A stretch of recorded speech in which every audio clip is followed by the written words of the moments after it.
Good morning. It's another ridiculously bright early morning here, but thankfully it snowed. Why am I not wearing my bathrobe coat? Well, because today I've got the fire of Prometheus to keep me warm in my breast, and I've got a lot to say.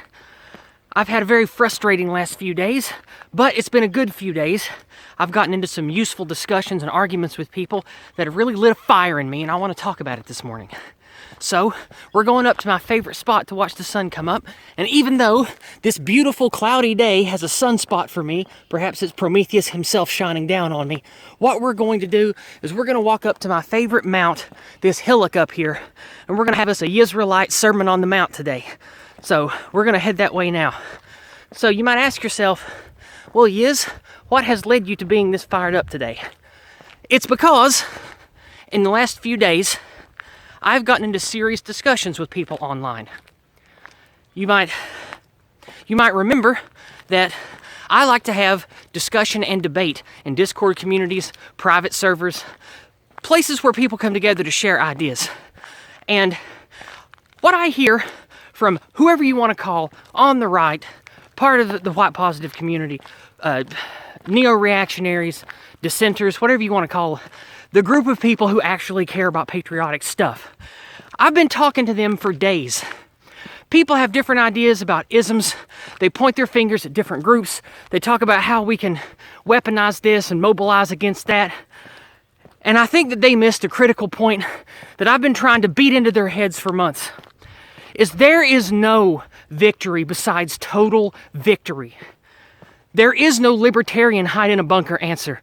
There is no the siege answer of using violence and lone wolf tactics and organized groups to disrupt this and break down that. It ain't gonna work in the modern era. If it ever could, I don't know, but I know it ain't gonna work now because of what we're up against with this technocratic reach of Silicon Valley. Everything's in bed together around the globe. The only way we're going to win is if we get the millions upon millions of people together in a message and willing to get off their couch and pull their head out of the sand and stop being afraid and unify around something.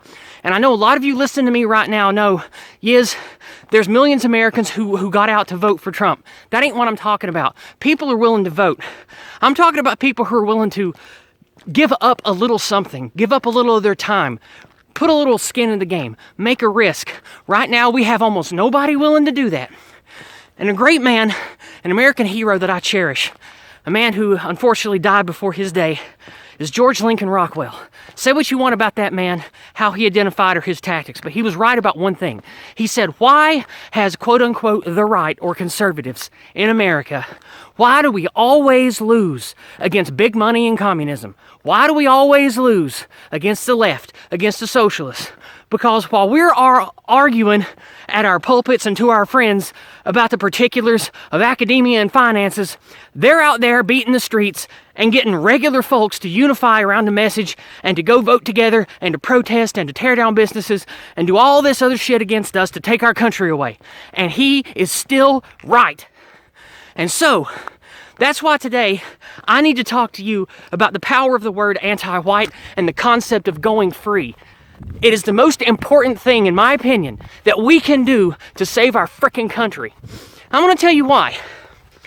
What can you do if you have children and don't have a lot of time? What can you do if you have to work or if you live in a city where you can barely even leave your house without being at risk?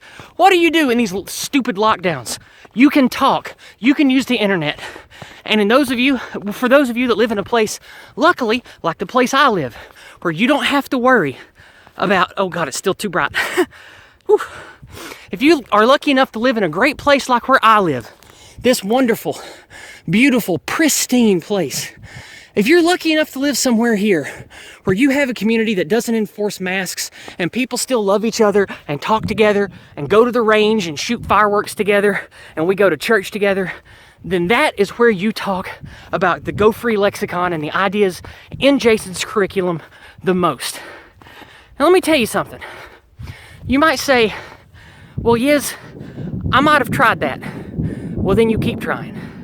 Because I have to take my glasses off for this. Because when you say the word anti-white instead of communist or LGBT or neocon or whatever the hell else. You're calling something by the action it does. You're calling something for what it is, not the name of its choosing, which they use as a shield, as an aegis to deflect against what they're really doing, which is harming our civilization, destroying our country, taking away our opportunities, ruining our children's future. That is abjectly and unquestioningly anti-white, and you say it. You say what it is. I know many of you, you're angry.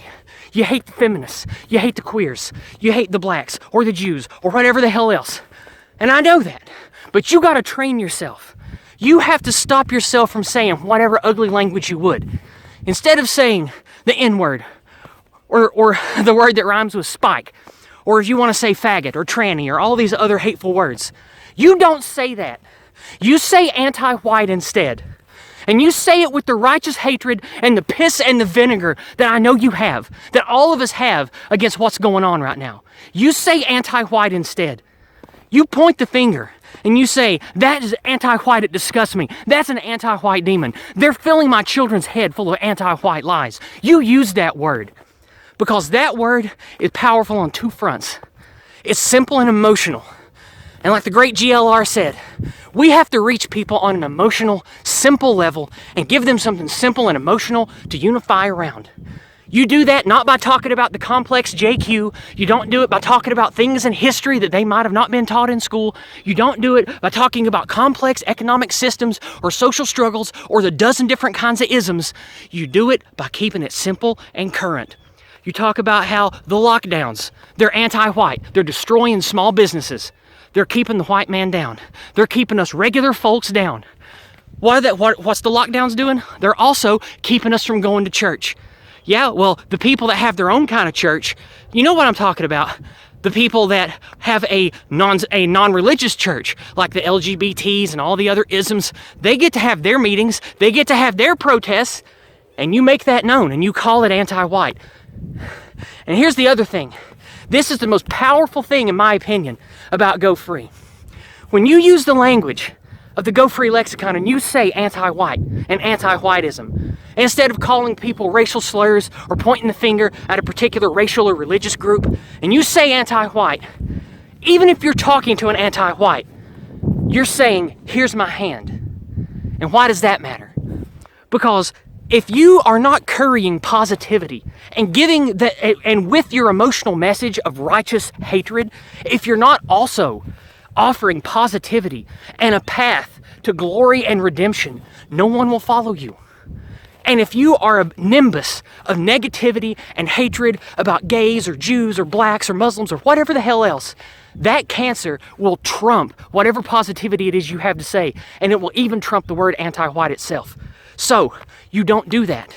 You always say anti-white because it's you offering a hand. Let's say you're talking to a white brother or sister and they're being abjectly anti-white, and you call them out on it and you tell them how they're being anti-white.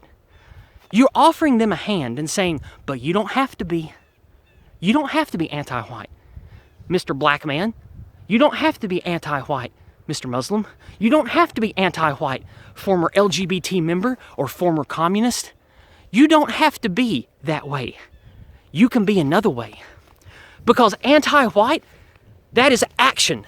Those are things that you do. Policies of mass migration, yeah, they're replacing us with people who aren't white. But that's not necessarily the fault of non-white people.